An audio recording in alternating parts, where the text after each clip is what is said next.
We're now on the southern border, some 24 migrants in Tijuana, Mexico, waiting to apply for asylum, reportedly breaching a border fence, most of them detained by U.S. agents. All this coming only days after a new Mexican president takes office, and he has his work cut out for him. Kevin McAleenan is the Commissioner of the U.S. Customs and Border Protection. Mr. Commissioner, good morning, and thank you for your time being here today. We're getting a lot of stories, including one where we saw some kids and it looked like a family of 6 that were literally dropped over an 18-foot portion of the wall, 18 feet high. What do we need to understand about what's developing on this now, Commissioner?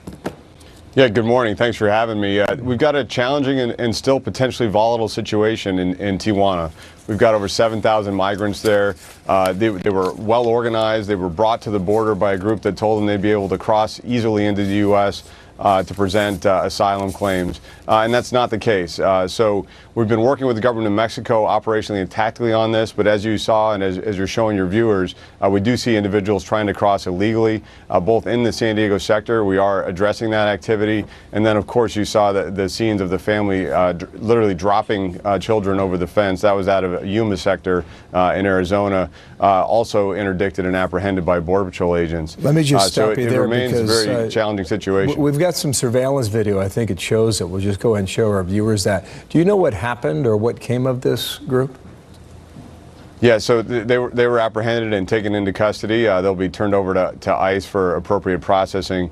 But that's what we see every day. And as we focus on this caravan in Tijuana, we should be mindful for your viewers that since that caravan formed in mid-October, we've seen 90,000 people come to our border, 85% of those crossing illegally between ports of entry, and all lured by the fact that our legal framework has huge gaps that create the opportunity to stay in the U.S. while awaiting a court hearing, even if they don't have a lawful permission or protection claim.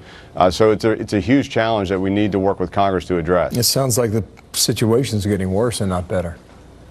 It is, and as you noted, the president of Mexico inaugurated on Saturday. He's made addressing the push factors in Central America a focus of his first few days in office. We look forward to working with his administration to address this problem comprehensively. We've got criminal organizations profiting off of vulnerable families, charging $5,000 to $7,000 per person. That's a $2.5 billion business of exploitation.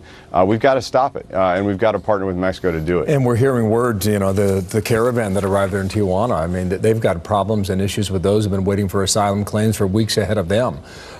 So it's exactly as right. I mentioned, it's getting worse and not better. Here's the tweet from the West Wing of the president. He says, "We would save billions of dollars if the Democrats would give us the votes to build the wall.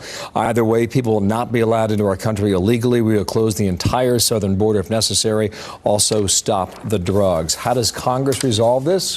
When you look at a calendar that provides about 2.5 weeks left of work to do. Right, and obviously we have a solemn week here in Washington, and it looks like they're going to give themselves a little bit more time to solve our budget over the next 2 weeks. But absolutely, wall funding is critical for CBP. These areas where we're seeing breaches in San Diego sector with some of these caravan migrants coming over are areas where we're trying to replace with a modern border wall system. So it's direct representation of why we need that improved infrastructure at the border. And a lot of health issues too among these camps on the Mexican side. Sir, thank you for your time. It's good to have you on, Commissioner. Thank you. Good to be here. You bet. Thanks.